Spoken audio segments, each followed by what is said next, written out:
George Hughes Hepworth was an American clergyman and writer. Born in Boston in 1833, he studied theology at Cambridge, graduating in 1855. He then served as pastor in Nantucket and then in the Church of Unity in Boston between 1858 and 1870. At the outbreak of the American Civil War, he left his church to become the chaplain of the 47th Massachusetts Regiment stationed in Louisiana. In 1897, following the Armenian massacres of 1894 to 1896, Hepworth traveled to Armenia, writing of his experiences in Through Armenia on Horseback, speaking of the official Ottoman justification for the massacre as such. That is the account of the affair which was sent to Yildiz, and that story contains all that the Sultan has any means of knowing about it. It is a most remarkable story, and the discrepancies are as thick as leaves in Vallombrosa. On the face of it, it cannot be true, and before a jury it would hardly have any weight as evidence. It is extremely important, however, because it is probably a fair representation of the occurrences of the last few years.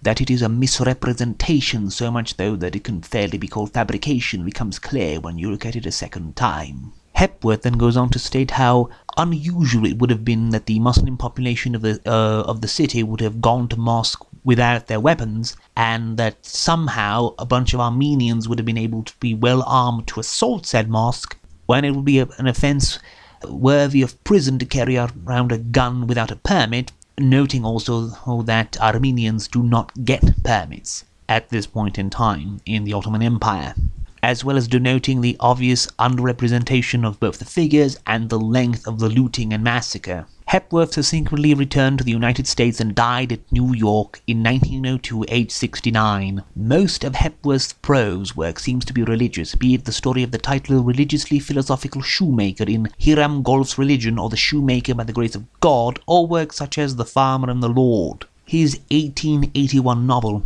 quote, 3 exclamation points, certainly sticks out. It is an absolute bastard also to look up online, and is usually listed as either, quote, 3 exclamation points or exclamation point, exclamation point, exclamation point.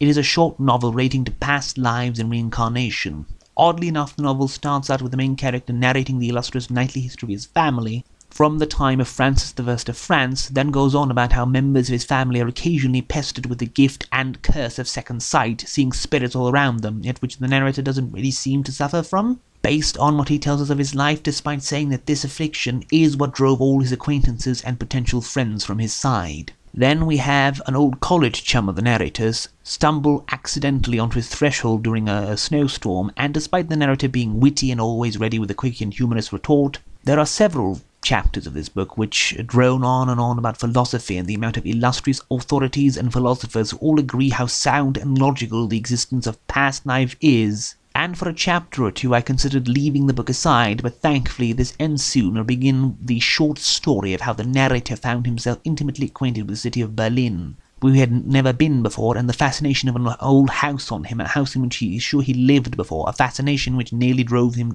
insane, and on the verge of committing suicide from the reason of this self-same suspected insanity. The narrator and Bertha, the woman of the house he meets, turned out to be reincarnations of old Baron Leopold and his wife Elise, and the narrator suddenly remembers his last dying days in the old house following the defeat of Napoleon. But for whatever reason, Hepworth already told us about the narrator's past life as the Baron and of his death before recounting his sojourn in Berlin, so that revelation is already known to the audience by the time the narrator discovers it in the story he relates. And during conversation with his college friend before properly starting on his narrative, he also spoils the fact that his wife Bertha had been Elise in her past life, which also makes that revelation a dud when it actually happens in the story, so one kind of has to wonder why Hepworth even spoiled the idea in the first place. Also, there is the rather potentially incestuous concept of the narrator falling in love with the daughter of his son from his previous life, but this is never dwelt upon at all.